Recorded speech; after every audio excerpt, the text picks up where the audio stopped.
back to the channel. It's your boy Primate here if you don't know. And today, man, I want to talk about my most cinematic settings for the S5ii.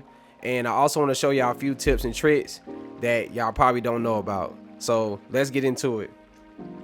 First thing I want to talk about is the picture profile I love to shoot on for the most part. And of course, that's going to be V-Log because you get the most dynamic range. And with this camera having 14 plus stops of dynamic range, I feel like you see the most quality and detail on V-Log settings.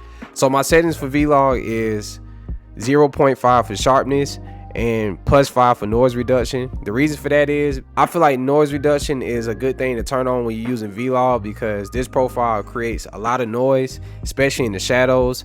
And I feel like honestly a lot of people like to clean up the noise reduction in post anyway, so why not just do it in camera? Kind of like eliminated one less step, and it also improves the video quality, especially for low light. The main reason I love using V-Log is I'm able to see my LUTs as I'm filming. So right now y'all are literally witnessing my suspense LUT from my LUT pack for the S5ii.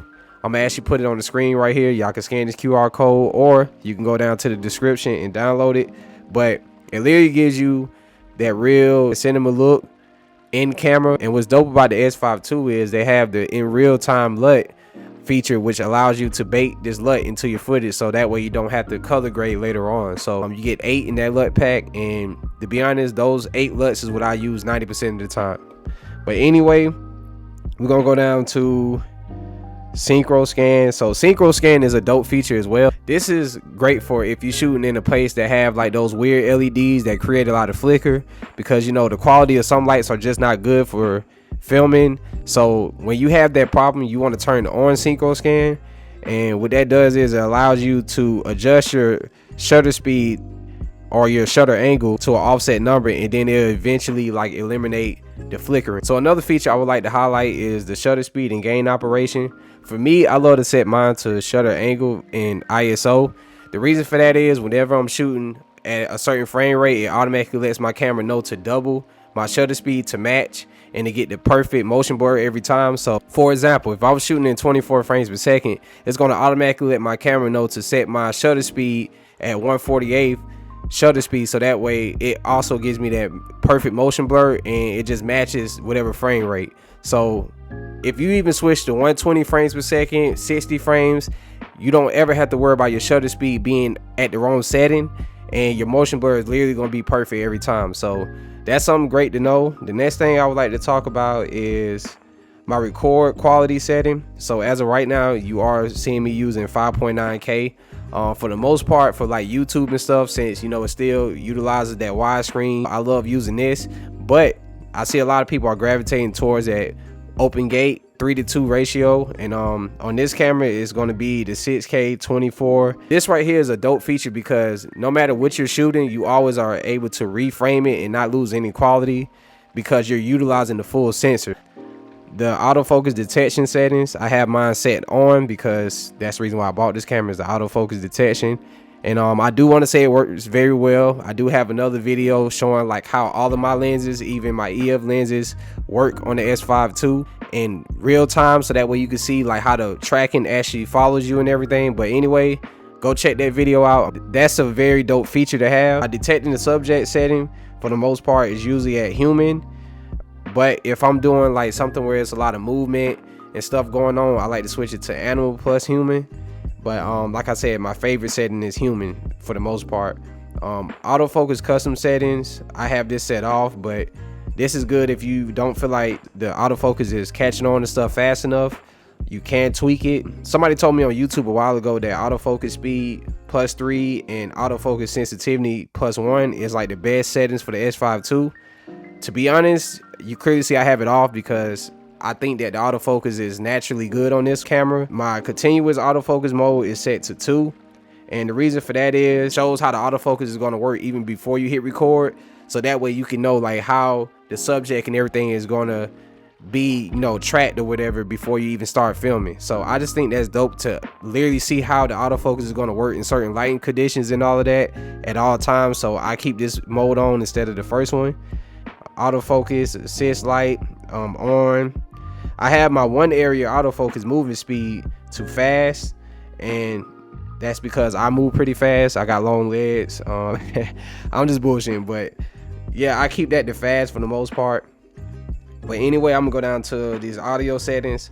Now I'm not gonna lie, I'm not great at audio. Y'all can literally tell by this video, and that's something I want y'all to let me know too. If there's any way I can improve my audio, please let me know in the comments, because I am not good at audio, but I do want to get better. But these are my settings.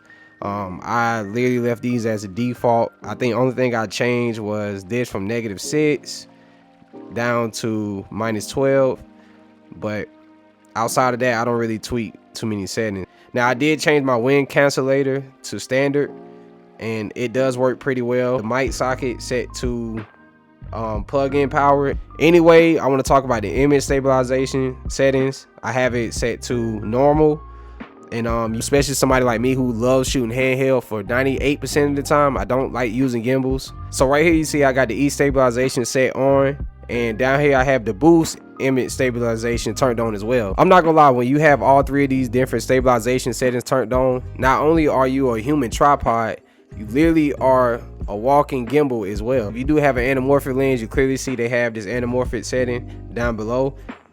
So right here you see I got a LUT library, right? So this right here is all of my LUTs from the LUT pack that I was talking about at the beginning of this video. Now my other trick right here is, you know, the vlog assist. And like I said, you can import your LUTs and you can really see them in real time. So I'm gonna switch to another one. Let's switch to like the historic one. I like this one because it gives me that black and white feel. It's very vintage. My next favorite one, like I said, I had the suspense on already. The next one I like is I'll say the vintage one. The vintage one gives you that old like Kodak feel to your stuff, like the highlight roll-offs are very smooth. This is another one I love from my LUT pack. The next one I really like using is the cold case one. It's like really very cool. And I got a video coming up that I shot just on some random shit the other day, and I just wanted to like highlight how good these LUTs work, you know what I'm saying, and how to color grade them. So I know everybody been asking about a color grading video. That's literally coming next. You know what I'm saying? I just want to show y'all camera settings because I didn't want y'all to understand the color grading, but you still exposing wrong and all of that. So that's why I did this video first. But the ISO increments is very good to switch to this setting, the 1/3 EV. The standard settings, before you start tweaking that, you see it just jumps up 800 to 1600 to 3200. I don't like that, you know what I'm saying, because sometimes that makes it easier to overexpose your shots. I like to have full control at all times, so turning this on allows me to go in between those. So now I get 2500, 2000. I get to go 1250. I want y'all to see how much of a difference it makes just being able to go in between versus jumping all the way up to 1600. So if you're shooting vlog, you know the lowest you can go on the ISO is 640. Well, today this is the first trick. If you go to extended ISO right here, now you're able to go down to 320 ISO for vlog. And if you see the shadows and stuff back here, you can see it's a lot more dynamic range. Being able to go lower with this setting is amazing, especially when you're shooting outside, because I shoot at 2.8 and lower for the most part because I just like the way that looks. But even with the ND filter and stuff at 640, sometimes it's still too bright. So being able to like turn that down just a tad bit is amazing, you know what I'm saying? So that's definitely one of the first tricks in camera settings today. I don't touch none of these. I'm gonna just keep going to the stuff I care about. Oh yeah, the Luminance spot meter. So the Luminance spot meter is the next thing I want to talk about, and this is a dope feature because it allows you to literally pinpoint the exposure for a certain spot in the frame. So for instance, if I was to turn this on and I want to expose just this little patch right here of light, because I clearly see everything else is underexposed, right?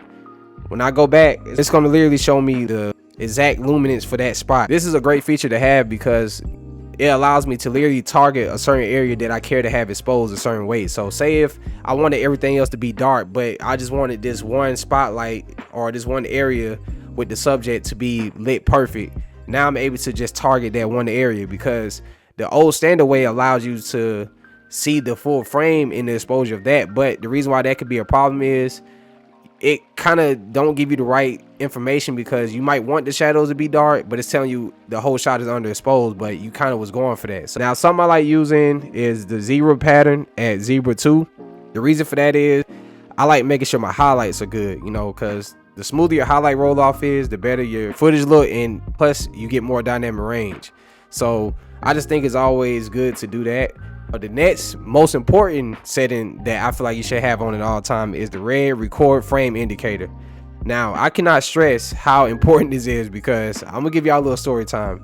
So when I was filming a music video, when I first got this S5 II, I was hella excited, ready to test it out with the 50mm and the kit lens, and we was out there shooting for hours. And how about some of the key scenes that I needed was not recorded? Well, I turned on silent mode, and I didn't have no way of hearing the camera like actually recording, and it's just wild, bro. I don't even understand how that happened. But when you turn this on, I'm gonna let it hit record and let y'all see what it does. Now you see it's showing this box around the frame, right? But when I stop, the box disappears. So this automatically lets you know, even if you still want your camera to be silent for the recording mode, now you're able to make sure it's recording at all times when you see that box. That's just something simple, but it's just so effective, bro. Like I really highly recommend turning that on. Next thing I want to talk about is the fan mode. I keep this on auto too. To be honest, I don't even feel like it's ever been turned on yet, because this camera do not overheat. And I do want to say this about Luminance. They are literally one of the best camera systems to use when it comes to like durability and just everything, because I have a GH5, and to be honest, I never had a problem with any of their cameras overheating, not once. You know what I'm saying? And that's the real reason why I chose it over a Sony camera. Yeah, the image quality is, I feel like, somewhat better on the Sony, but at the same time, this has just way more bang for its buck. Almost $1,500 now just for the body, which the price has literally dropped like crazy. I just don't feel like a lot of cameras can compete with this, you know what I'm saying? But that's just me. Something that I really love about their cameras too is you can really customize any button by just holding it for a couple seconds. With that being said, you can also set your own custom mode for recording too. So say if I have these exact camera settings and I want to utilize these all of the time at 6K, you know what I'm saying, open gate, full frame, then it got the autofocus settings, it got ISO at 320, f-stop at 6.3. all of that can stay exactly the same every time if I go to the settings and then I go to save to custom mode. And up here you got all of these different custom settings, the ones that say C1, C2, C3, all of that. Those are your custom settings for video or photo. But for me, I like to overwrite it, and every time I turn on my camera, I never have to readjust these settings every time. And plus, it's just way more efficient to just have it preset, so you could just film right away, you know what I'm saying? For me, I like to set my first mode to 120 FPS. When I'm going from shooting 24 frames per second, I need to hurry up and switch to 120. I don't gotta go deep into the settings and start tweaking everything. I have an automatic custom setting. For me personally, I like shooting at 1080, 120 frames per second. Even with 1080 on this S5 II, bro, I still get some of the cleanest images possible for slow motion. All of those slow motion shots y'all see from me is literally 1080p. So that's kind of like something that's gonna probably mind blow a lot of y'all. And to be honest, I shoot vlog as well on that profile, and it does create a lot of noise, I'm not gonna lie, but if you know how to color grade properly, you can easily eliminate it. And my next video, that's what I'm gonna really be talking about, is how to color grade and how to expose vlog. But anyway, man, I think that's gonna wrap up today's video. Definitely hit that subscribe button and turn on notification bells. But anyway, it's your boy Prime ATL. Thanks for tuning in, and I'll see y'all next time.